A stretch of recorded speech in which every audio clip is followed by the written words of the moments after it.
This is DJI's latest device. It's called the Osmo Nano, and if you're interested in vlogging and content creation, well, this camera could be for you because it can capture footage like this.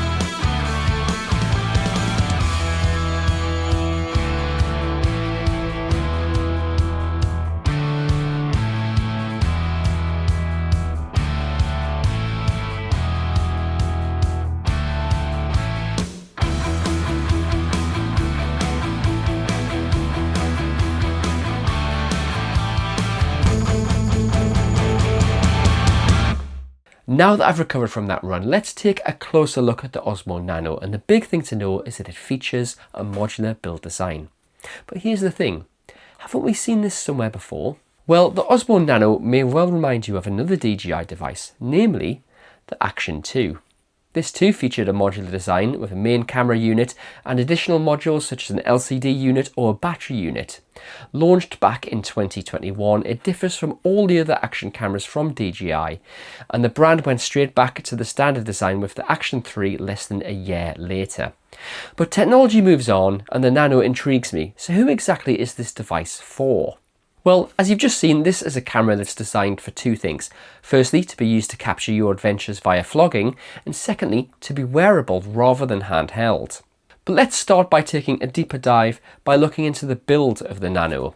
Sporting what DJI call a next-gen 1/1.3 inch sensor, that's the same size as the Action 5 Pro, but a little bit smaller than the Pocket 3 camera. And it captures 13.5 stops of dynamic range, so we're off to a really good start. The camera unit itself is waterproof to 10 meters and tips the scales at just 52 grams. Make no mistake, this thing is very compact and lightweight, measuring just 57 millimeters tall and featuring a lens that delivers a 143-degree ultra-wide field of view. Accompanying the camera unit is this LCD module, which DJI call a multifunctional vision dock. It connects with the camera module via the tried and tested magnetic clip lock mounting system that we've seen for a while now from DJI. So if you do own any existing mounts, they'll work just fine for the Nano as well. As the Nano's camera unit doesn't have an LCD, the multifunctional vision dock, I'm just going to call it the dock from now on, provides the LCD and enables you to compose your stills and video. Now here's the really cool thing, if I uncouple the two modules, they still communicate, so I can almost use the dock like a remote screen, and I can adjust settings or even start and stop recording remotely. Now, yes, you can do the same thing by connecting to the free DJI Mimo companion app, which works really well. But I really like this feature and I think it will be a big hit with users. What's more, the dock unit can be used in either direction, which will be useful if you're vlogging and you want to turn it around and frame yourself up for the best composition. Okay, let's jump back to that 1/1.3 inch sensor, because this is what enables the Nano to capture some pretty high resolution footage. In fact, the Nano can shoot 4K 60p and it can also shoot 4K 120p for slow motion sequences. What's more, DJI has included the 10-bit and D-Log technologies in the Nano. What does this mean to you? Well, the 10-bit video allows the capture of up to 1 billion colours and 72% more colour space than 8-bit standard video, while the D-Log M mode preserves colour and brightness information, offering greater flexibility for post-production back at the computer. Here's some examples of footage before and after grading in Adobe Premiere. And while we're talking about colour grading, it's worth mentioning that the DJI Mimo app enables users to add some colour grading actually in the app, which is useful if you're trying to edit on the move. So along with video, the Osmo Nano can shoot stills too. In fact, you can capture 35 megapixel images, and you can choose to shoot in JPEG, RAW or both file formats. You can choose to use the countdown timer function, or you can capture bursts of up to 30 images in one hit. For me though, this is primarily a video device, and it works so well because it shares synergy with the wider DJI ecosystem. We've talked about the same clip mount that you can use, but even cooler is the fact that the Nano can connect to your DJI mic, so you can capture enhanced audio for your movies. The dock unit can fast charge the main camera up to 80% battery level in only 20 minutes, and the Nano has an extended battery life of 200 minutes. But remember, it also features a USB-C port on the side of the LCD module, so you can easily charge this back up via a power bank. This port is right next to the micro SD card slot, which can be used to record your content, or you can rely on the internal memory with 64 and 128GB versions available. The Nano's menu system will be familiar to anybody who's used a DJI action camera before and is intuitive to use.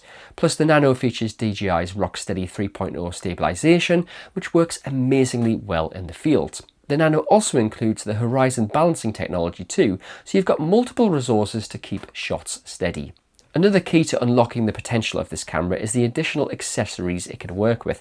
For example, you've got a filter set which will help you balance exposure in different lighting conditions. You've also got magnetic mounts, one that can be worn around your neck, or you can even buy a magnetic headband, which obviously, as the name suggests, fits on here like this. Now, if you're vlogging, you've got to get over the cringe factor of wearing these little things, but once you do, you'll find they're really useful accessories. Remember too that the camera unit is actually magnetic, so you can secure it to lampposts, fence rails, anything metal. Now, as good as the Nano is, and it is very good, the truth is that there's a lot of competition out there for people who may weigh up opening their wallets and buying this camera. Not just from rival brands, but also from DJI itself. Probably the closest rival is the Go Ultra and the Go 3S from Insta360, but we need to remember that content creators may need to choose between the Nano, the Action 5, the Osmo 360, and even the Pocket 3 from DJI.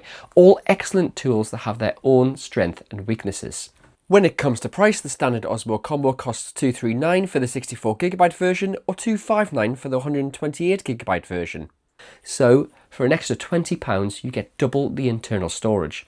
For me, that's an absolute no-brainer to go for the larger camera capacity option.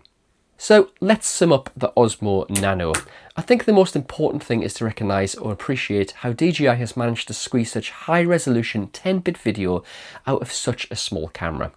That's remarkable and the footage is brilliant. The modular design is very cool and pretty much sorts all the niggles that were brought up about the Action 2 back in 2021. But I also think this design will prove a little divisive. Look, you'll either get it or you won't, and if you don't, that's fine. There are plenty other products you can use to vlog with, but personally, I really like the Nano. I like the way you can get creative with it. It pushes me to think about new ways to capture interesting angles and video content. I have to be honest and say I'm not that bothered about the stills features, but the quality of the video is noteworthy and will elevate any content creator's game. Plus, as I've explained, the Nano is launching into a very crowded space with competition from both rivals and other DJI gear. If all the DJI products were laid out on my desk and I had to pick just one from the Nano, Action 5 Pro, Osmo 360 and the Pocket 3, would I grab the Nano first? I'd have to have a long think about that, and because I film more than I vlog, then maybe I'd opt for one of the other options. If I did vlog more though, then this would definitely be at the top of my list.